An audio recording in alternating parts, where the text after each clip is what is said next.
All right, welcome back. News and Talk 1380 WAOK, the voice of the community. Call in 404-892-2703. Joining us now, friend of the show, Fox News contributor, Chicago's finest, author of the new book, Taken for Granted, already a bestseller, already can be found on Amazon.com. Friend of the show, Gianno Caldwell. Gianno, how you doing?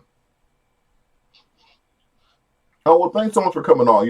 I remember I think probably the first time you were on was when you had that viral hit with you and Rich Fowler where you said, bruh, you from Evanston.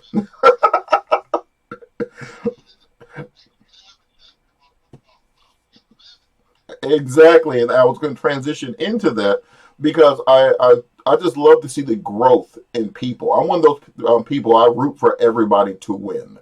I'm not, I hate that crab in a barrel mentality that certain people have where they say, oh, well, he's doing well, then I can't do well also. I'm like, no, I want everybody winning. I want everybody eating. I just want to say that us down here in Atlanta are definitely rooting for you. Really glad to see all the success you've had. And that Trump tweet on the book, that could not have hurt sales starting off.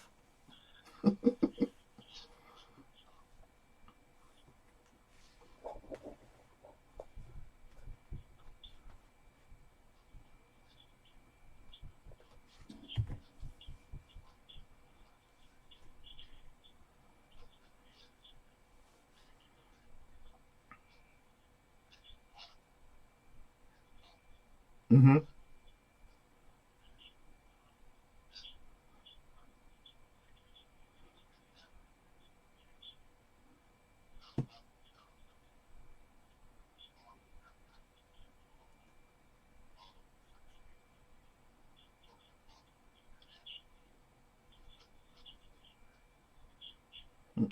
And so, kind of, what inspired you to write it? Because the title explains a lot, especially in the current political climate.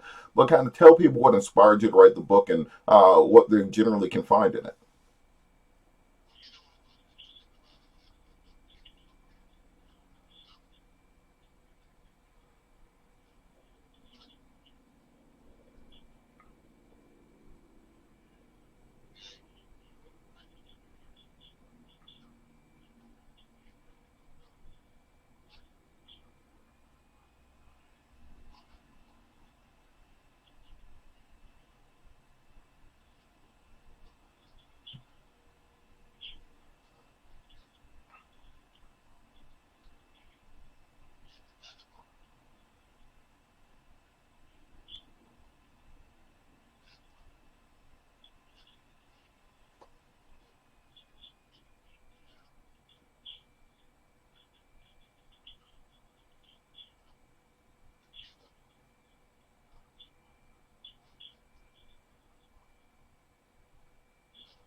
Mm-hmm.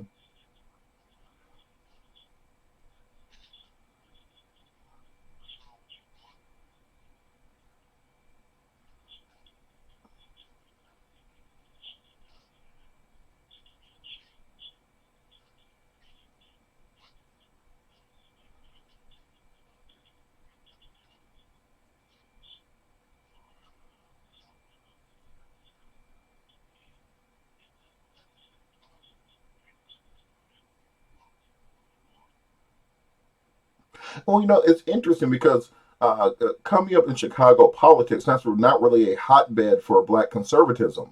So, how did you go from getting involved in politics to kind of this transformation into conservatism? Because I think Michael said it best, where he said black folks are born by default Democrat and then have to figure out their political mindset afterwards. So how did you kind of transition?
Was literally depressed. And then there was the point of, do I should I tell my family or should I just keep it to myself? Like, what should I do? And as I felt more comfortable and learned more, and I decided to tell my family, it was immediate that they began to disown me. They thought that I wanted to be white so badly, and I finally made it official by becoming a Republican. Friends disowned me. Black women didn't want to date me. They had no interest when they were finding that out. I know what you may be asking. You sure the black woman wanted to date you to begin with? That may be a question, but no, they literally like it was a very lonely road, and I got further involved in party politics. White women they opened their arms up wide and said, "Come on home." And I said, "We here." Like, it was a very interesting journey, and finally I came to a place where I was comfortable and I accepted the realities around me. Hmm. And so when you say accepted the reality, are you saying you accepted the white women or you accepted the conservatism? Gotta make it clear Listen, let's here. be clear. I'm a single man. Ladies, DM me on Instagram at Gianno Caldwell. I'm sure we'll spell it out Gianno Caldwell. Uh, verified account. But no, I love all color women. But yeah, I certainly white women for real really was interested for whatever reason. But I accepted the reality more so of how people would treat me being a black conservative. You see people all the time who choose to step out and take this particular road. It's not popular within mainstream culture. Maybe a person like Kanye West is making it popular somehow. I'm not sure. But I've been a Republican for over a decade, well over a decade. And I can tell you from my personal experience, even being in places like Washington D.C. Or L.A. because I live between L.A. and D.C. It's not the most popular thing you can say or conversation, even though I happen to be employed by the number one cable network in the country as on air talent. It's still not something that it may not resonate well with people, especially from a friendship, bonding, or dating kind of scenario. It's totally different, and the hate that you receive online is just insane. It's crazy. Well, one of my friends, Tyrone, has a great quote on there where he says the problem with the internet is it makes everybody think their opinion matters. And so it'll be Right. some random person who's in their pajamas at 1 o'clock in the morning just typing angry tweets at you. And, at first you take it to heart. You're like, oh my God, I can't believe Noob Cybot 72 said I'm an Uncle Tom. Like, what am I going to do? But then, later on you realize it doesn't matter in the slightest. So, I always hear the negative messaging for the Candace Owenses of the world who say you got to get off the Democratic plantation, unshackle your minds, I'm free, so on and so forth. But what's the positive message of conservatism that attracted you there? Not anything putting down the Democratic side of the aisle, because of course there are positives and negatives to everything. But what are the positive value based issues that made you realize you were conservative? Well, first and foremost, I do not subscribe to any plantation rhetoric. I don't speak that way, and I'm a believer. And I've been telling conservatives this for years. I was an African American outreach director for the DuPage County Republican Party, which was in its heyday, because things have changed certainly. It's a suburban county. In its heyday, it was second to only Orange County as the most powerful, most conservative county in the country. I subscribe to the Bible in the sense that with love and kindness have I drawn thee. And I think it's so important. We can have a discussion about the issues. We can have a discussion about the issues that plague the black community, that plague all of America. But it's so important to have compassion when discussing them. We can talk about, what kind of policy that needs to be passed in order to create a better America, a better black community. But it's so important that we discuss these things with passion and try to have a conversation versus yelling at folks or forcing it down their throats. I think that's when it becomes super inappropriate. So even now, like when you got somebody like President Trump in office, which I know for a lot of people has been somewhat of a divisive presidency. Some things he says, I think clearly a lot of people don't agree with, including myself, or on Twitter. However, it would be irresponsible for me not to give him credit for a lot of the policy measures that have simply put changed the dichotomy of the black community. When President Obama was in office, and a lot of people I would say, well, he failed the black community. Well, what would you want President Obama to do specifically? Is what people would say. Well, what would you want? And I think most people would agree, like, okay, he could have did something for black folks. Not, I know he couldn't do everything, but he could have done something. One big policy accomplished it, and he did. So, what would you want President Obama to do? Is what people would say. Well, do exactly what Trump just did. Like, let's pass the First Step Act. You're talking about thousands of people released from jail, 90% of them black. Let's talk about opportunity zones, almost 9,000 of them in marginalized black communities. Let's talk about greater funding for HBCUs, jail reform. Let's talk about low unemployment rate for black folks. Let's talk about, if you look at from 2016 to right now, the Bureau of Labor and Statistics show that it's been over 1.3 million jobs added to the black community. Like, those are some positive things that are undeniable that were pushed by the Trump administration. And I know some people come with rhetoric like, well, it started with Obama. Okay, get real, because if it really did start with Obama and Trump is just the benefactor of it, then you would have to say that Trump did absolutely nothing. And immediately when he came into office, he began to deregulate the economy, pass tax reform, tax all these other measures that I just mentioned, which are highly beneficial to black folks and certainly to our country in general. Still here with Gianno Caldwell, author of Taken for Granted. And so this week we had the Democratic debate, and I want to compare and contrast that a little bit with the Black Voices for Trump event that was about a week ago, both here in Atlanta, both focused in theory on African American issues. But I found it interesting with the Black Voices for Trump event. You have President Trump very clearly articulating, I am here specifically to go after the black vote, to talk to black Mm. supporters, to deal with things that will affect the black community. When they asked Elizabeth Warren that at the debate this week, she started talking about illegal immigration. When they asked Pete, I'm not making it so you can look at the video, I know.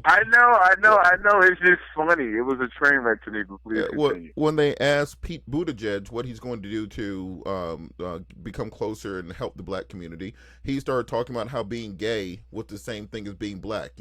As a rich white man from the Midwest who also likes men, I'm exactly the same thing as a black man who's a victim of police brutality. There seems to be a tone deafness from politicians in general when it comes to African American issues.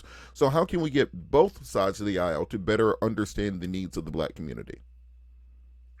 Well, I mean, so here's the thing, and I got to tell you, like, I'm just going to go back to exactly what I just said previously. We had one administration who I believe President Obama failed the African American community. Everybody seemed that within that Democratic liberal ideology that supported him. Black folks supported him the most. You talk about over 95% of African Americans voted for him. And you got folks like the Dream Act, an executive order on the Dream Act that was beneficial to the Latino community and other immigrants. Then you got what he did for the LGBT community. He created a policy where loved ones can go into the hospital and visit with them, where they can, like, there's all these different policies that he created for these two liberal bastions of groups, but nothing that really reflected something for African Americans specifically. So you think about a guy like President Trump, one who many say that people have been saying they don't think he's going to poll at zero. He's going to get 0% of the African American vote if he makes it to 2020. Now we're talking about impeachment hearings and all that other stuff, going on right now. So the if is now a big part of people's vocabulary. This is an individual who I may not agree with on everything. I totally don't.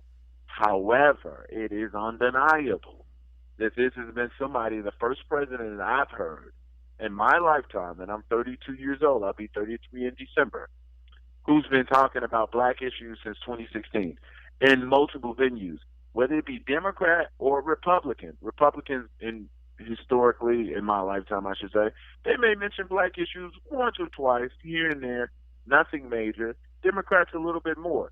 But have you seen somebody at every rally, almost every press conference? And this isn't somebody who many people can expect is going to garner some huge percentage of the black vote.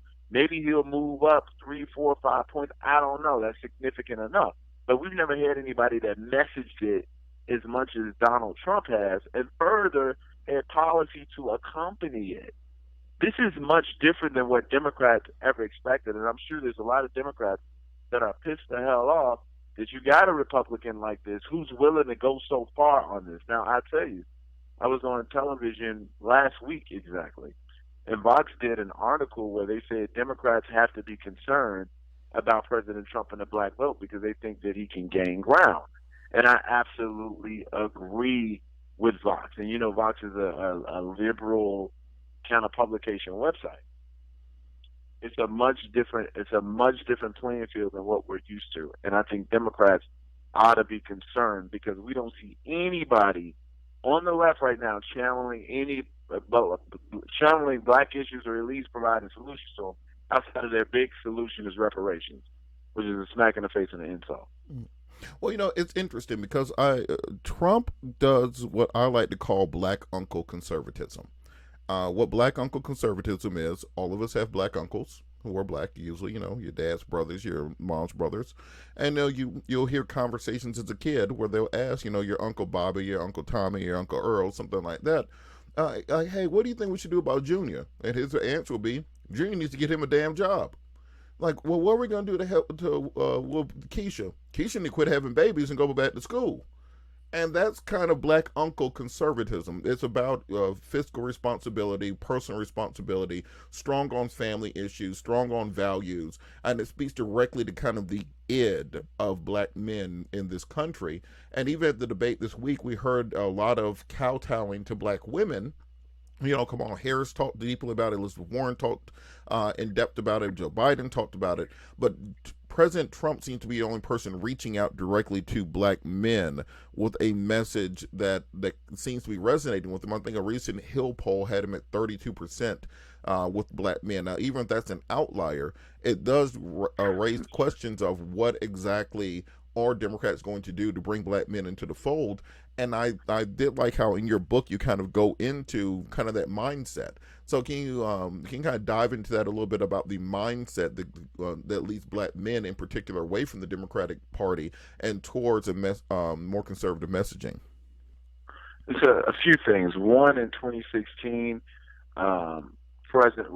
candidate Donald Trump got 8% of the black vote, 12% black men. So he was always polling higher with black men. So the poll you just mentioned at 32%, I never heard of that one before. I'm going to look it up when we get out this interview. But I believe it. I don't think it's an outlier.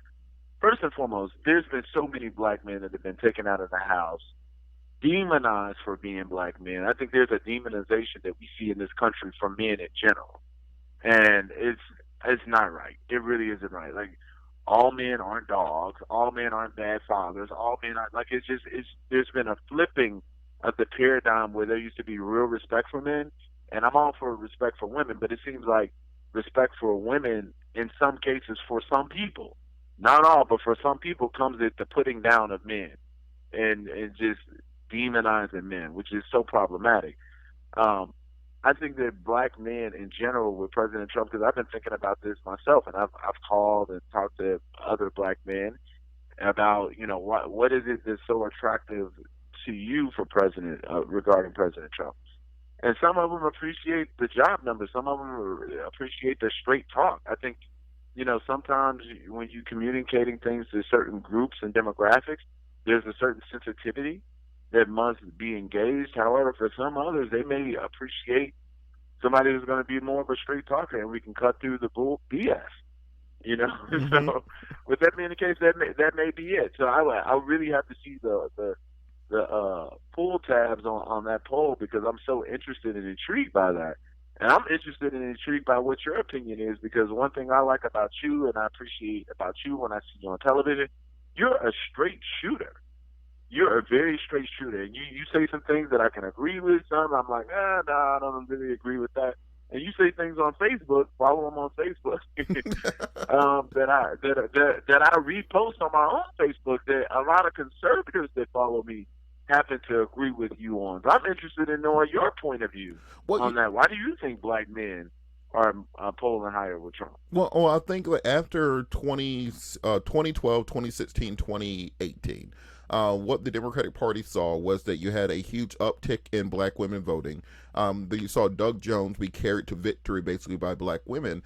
And so because of that, they Right. doubled down and they tripled down on the black female vote, trying to drive a wedge directly between black women and black men because black men voted at lower numbers. We have the history of racism, Jim Crow, the prison industrial complex, felony disenfranchisement, so on and so forth, that caused those numbers. But because of that, we haven't seen policy solutions from the Democratic side of the aisle that address the needs of African American men. The only thing they can ever say is criminal justice reform. Well, guess what? Most of us aren't in jail. Like, despite the stereotype, there's a good number of us who just want jobs, who want to be able to take care of our families, who don't want to consistently be, as you said, the demons of all mankind and of all civilization. we get Right. we get hit with the entire wave of toxic masculinity without any of the privileges of masculinity that white men have enjoyed over the years. So I think because of that, there is a retraction from politics. And when Trump comes out and, as you said, he talks straight to people. He doesn't use the Queen's English often. He's very direct in the way that he speaks. It's not He politically correct. It's not politically correct, and Donald Trump is not a doctrinal conservative by any stretch of the imagination. You're not going to say that Donald Trump and Mitt Romney represent the same political infrastructure. So I think because of that, you see more black men who are willing to open up their ears and listen to the messaging of Trump versus black women. You get a lot less of the Trump is the devil, Trump is Satan, Trump is the double devil mixed with Hitler from black men, and more of the, as I said, black uncle conservatism, where he's talking about jobs, getting people out of jail, grabbing folks by the you know what, and your uncle sitting at home, your Uncle Bobby sitting at home like, you know what? I would much rather sit down and have a beer with Donald Trump, even though he doesn't drink, than sit down and get lectured by Elizabeth Warren. And I think that is it just realistically, if someone gave you the choice of being on Air Force One with Donald Trump or Elizabeth Warren, 90% of black men are taking that trip with Trump and Ivanka and Melania and the Playboy bunnies and all that other stuff. So I think the cult of I don't know personality plays if the into it. Playboy bunnies is quite correct. Look, I don't know what he has on that plane. I'm just saying it's going to be more fun than whatever's on Elizabeth Warren's plane. And then you also have to look at the Trump history. He is very hip hop as a candidate. He is gold towers. He is bling bling. He is jet plane riding, limousine driving, gold towers, hanging out with rappers, hanging out with boxers, gambling. Though the personality is there, so I think that's why you see more men willing to kind of step out of that comfort zone and look into Trump. So I think that.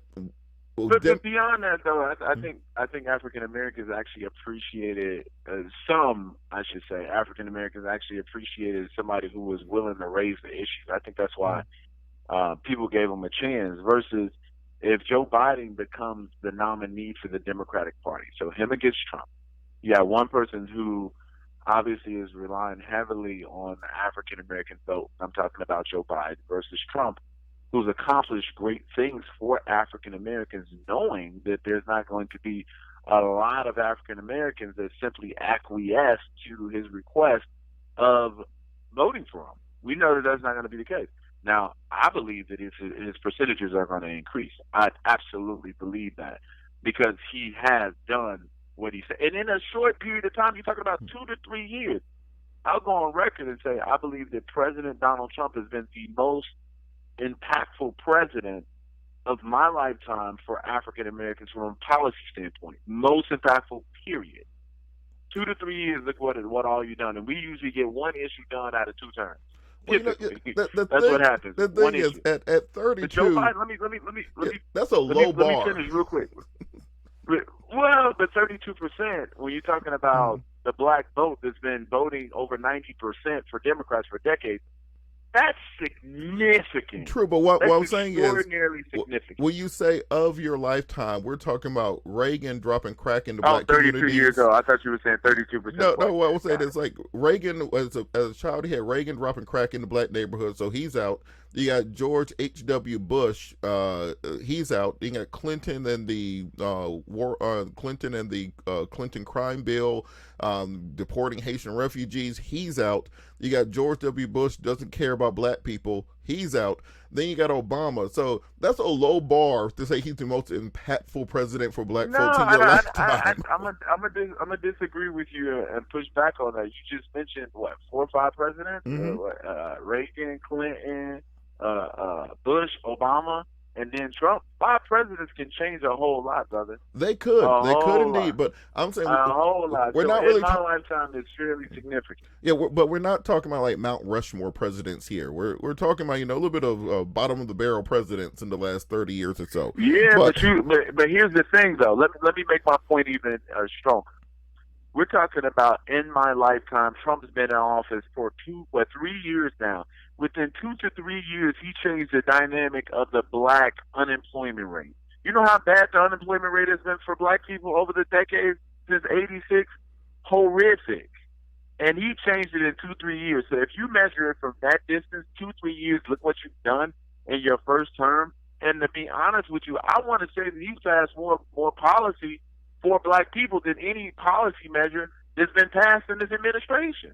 Is that wrong or right? I think that's absolutely correct. Like specific, what have you done for black people legislation? We can talk about what has he done, what has he accomplished specifically for black people, not just for all of America. I know all of America counts. He's done some great things for all of America, but specifically for black people, he's done more for this particular demographic than any other demographic in the country. That's my opinion. well, we're going to put this to the listeners and have them chime in, as especially online when we post this. Before we run out of time, tell people what the big takeaway of the book is, and then of course plug away on how they can get a hold of it. Absolutely. So first and foremost, you can get taken for granted how conservatism can win back the Americans that liberalism failed at any major book retailer, Amazon, Barnes and Noble, any major retailer. And truthfully speaking, I talk about my background, as I mentioned. I grew up on the south side of Chicago, extremely poor, lights, gas, and water off the same. My mom addicted to crack cocaine. I talk about a number of things in the book. I talk about the fact that I went to Washington, D.C., leaving Chicago in 2012 because I wanted to make a bigger impact on the political stage, and how tough it was to do that, how I ended up having to sell my clothes, my shoes, my watches, everything to make rent. I had to work 10 jobs and make minimum wage for the first time in my life, which was all good because at the end of the day, I got my goal and I started a business in that process. I talk about how partnering with God, my faith in God, and my being saved by way of Christ Jesus, how that opened doors for me, and just being one with Him and hearing His voice through the many obstacles in which I faced throughout life, and certainly how conservatism has made a way for me out of no way. The ideology of conservatism, not being a victim and not accepting the reality in which society had put before you, that you're going to fail and I might as well just capitulate to that. No, I'm going to continue to work my butt off. God will make a way for me and I'm going to walk through that door. So there's a number of different things in which I talk about in the book. I'm hoping that it's going to lead some people to Christ. I'm hoping that it's going to inspire some people. I'm hoping that it's going to teach people something. But one thing I don't do in this book is demonize people for being a Democrat. It's not my party. I don't think it's been a party that's been helpful to African Americans historically. But I want people to be free thinkers. I want them to think for themselves and come to those conclusions on their own. I'm not interested in pitting political parties up against each other. So I'm so thankful that I had 32 million books on Amazon. I was number 86, so that's a blessing. I'm a number one bestseller, new bestseller, number one new release. So I'm so thankful for those ratings on Amazon. So I'm excited to share this book with the world, and I encourage everybody to pick it up, taking for granted how conservatism can win back the Americans that liberalism failed. President Trump endorsed, and of course, please follow me on all social media at Gianno Calwell, Instagram, Twitter, and Facebook, Gianno Caldwell, Caldwell. Thank you. Well, thank you so much, Gianno Caldwell, author of Taken for Granted. Much success going forward, and now I got to get off my tail and write me a book too. Thanks for joining us, Gianno. Thank you, bro. Thanks. We'll be back after the break. News and Talk 1380 WAOK.